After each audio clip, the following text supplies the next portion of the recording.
Welcome to CSK Darbar. Pradeep Ranganathan நடித்து life insurance கம்பெனிங்கிற படம் தீபாவளிக்கு வெளியாக இருக்குங்க. அனிருத்தோட மியூசிக்கில் விக்னேஷ் சிவன் இயக்கத்தில் பிரதீப் ரங்கநாதன் கீர்த்தி ஷெட்டி நடித்து வெளியாக இருக்குது. படத்தோட ஃபர்ஸ்ட் பஞ்ச் நேற்று ரிலீஸ் ஆகிருக்குங்க. செம்ம சூப்பராக இருக்குது. ஸ்டார்டிங்லேயே 2040 ஸ்டார்ட் ஆகிற மாதிரி காமிக்கிறாங்க. அதாவது ரோபோ பேசுகிற மாதிரி எவல்யூஷன் ஆகிடுச்சு. லவ் அட் ஃபர்ஸ்ட் சைட்டுங்கிறதெல்லாம் ஒன்றுமே இல்லை. அந்த மாதிரி எவல்யூஷன் ஆன காலத்தில் அவங்க இருக்காங்க. அதுக்கப்புறம் அவருக்கு லவ் வருது. அந்த லவ் சக்ஸஸ் ஆச்சாங்கிறது தான் கதைக்களம் போல இருக்குது. எஸ்ஜே சூர்யா அவர்கள் வில்லனாக வராரு. அவர் தான் கெடுத்து விடுவார் போல இருக்கு. லவ்வை யாருமே லவ் பண்ணாத மாதிரி பார்த்துக்கிறது அவர் தான் போல இருக்குது. அதுக்கு ஏதோ லைஃப் இன்சூரன்ஸ் கம்பெனிங்கிற இது பண்ணிவிட்டு ஆக்சுவலாக இந்த படம் ரொம்ப மோஸ்ட் எதிர்பார்க்கப்படுற படம். எனக்கே ரொம்ப எதிர்பார்ப்பாக இருக்குது. ஏன்னா எனக்கு பிரதீப் ரங்கநாதன் நடித்து லவ் டுடே ஆகட்டும், அதே மாதிரி டிராகன் ஆகட்டும், ரெண்டுமே எனக்கு ரொம்ப ரொம்ப பிடிச்சது. டிராகன் நான் ரொம்ப தியேட்டரில் உட்காந்து ரொம்ப என்ஜாய் பண்ணி படம் பார்த்தேன்னு வச்சுக்கோங்க. இல்லை லவ் டுடேவும் பார்த்தீங்கன்னா டிஃப்ரெண்ட்டான கான்செப்ட், செல்ஃபோனை வச்சு. ஸோ ரெண்டுமே வேறு வேறு கதைக்களம். இந்த இது இதுவும் மோஸ்ட் எதிர்பார்க்கப்படுற படம். ஆக்சுவலாக ஒரு இன்ட்ரெஸ்டிங் ஃபேக்ட் என்னன்னாக்க, இவரோட இன்னொரு படம் டூடுங்கிற படமும் தீபாவளிக்கு தான் ரிலீஸ் ஆக போகுது போல இருக்கு. அந்த படமும் ஆக்சுவலாக பிரதீப் ரங்கநாதனே அவரோட படத்தோடையே தான் அவர் கம்பீட் பண்ண போகிறாரு. Dude versus life insurance company. அதே மாதிரி இந்த படத்துக்கு அனிருத் இசை, டூட் படத்துக்கு சாய் அபயங்கர்.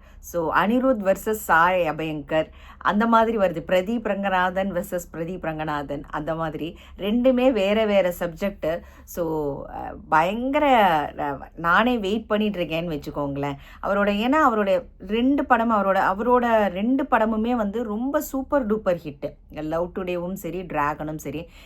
இவரோட மெயின் ப்ளஸ்ஸே என்னன்னாக்கா, பிரதீப் ரங்கநாதனே என்னன்னாக்கா, அதாவது ஒரு நெக்ஸ்ட் டோரில் ஒரு பையன் இருந்தால் எப்படி இருக்குமோ அந்த மாதிரி ஒரு ஹீரோன்னு வச்சுக்கோங்களேன். அதனால் எல்லாருக்கும் பிடிக்குது. அவரோட ஆக்டிங்கும் எனக்கு கொஞ்சம் கொஞ்சம் அவரோட ஆக்டிங் தனுஷோட சாயல் இருக்கிற மாதிரி எனக்கு தோணுது. உங்களுக்கு மேபி ஏதாவது அந்த மாதிரி தோணுச்சுன்னா சொல்லுங்கள் கமெண்ட்டில். எனக்கு கொஞ்சம் தனுஷ் அப்பப்போ பார்க்குற மாதிரி இருக்கும். ஏன்னா நேற்று தனுஷோட பாட்டும் இட்லி கடை பாட்டும் அந்த பாட்டு ரொம்ப நல்லா இருக்குங்க. என்சாமின்னு சொல்லிட்டு அந்த பாட்டும் ரிலீஸ் ஆகிருக்கு. ஸோ நேற்று ஒரு மாதிரி ஒரு பக்கம் பார்த்தா இட்லி கடை பாட்டு, இன்னொரு பக்கம் பார்த்தா பிரதீப் ரங்கநாதனோட லைஃப் இன்சூரன்ஸ் கம்பெனி அப்படின்னு சொல்லிட்டு அதகலப்பட்டு இருந்தது நேற்று இன்டர்நெட். எல்லாமே மில்லியன் வியூஸ்க்கு மேலே தாண்டி போயிட்டுருக்கு.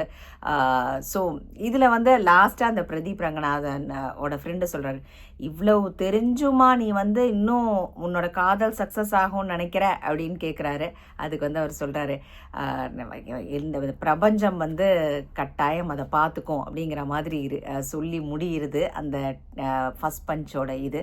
பார்க்காதவங்க லைஃப் இன்சூரன்ஸ் கம்பெனியோட ஃபர்ஸ்ட் பஞ்சை போய் பாருங்கள். ஆக்சுவலாக நல்லாயிருக்கு. விக்னேஷ் சிவன் ரொம்ப நாள் கழிச்சு டைரக்ட் பண்ணுறாரோ, நான் அது அப்படி தான் நினைக்கிறேன். நான் தெரில, இப்போதைக்கு அவரோட ரீசெண்டாக எந்த படமும் வரல. இப்போ ரொம்ப நாள் கழிச்சு வருது. அந்த காம்போவே நல்லாயிருக்கு. அனிருத், விக்னேஷ் சிவன் அண்டு பிரதீப் ரங்கநாதன் அந்த காம்போவே சூப்பராக இருக்குது. இதுக்கு தீபாவளிக்கு பயங்கர வெயிட்டிங். ஆல்மோஸ்ட் 2 படமுமே பிரதீப் ரங்கநாதனோட படம்.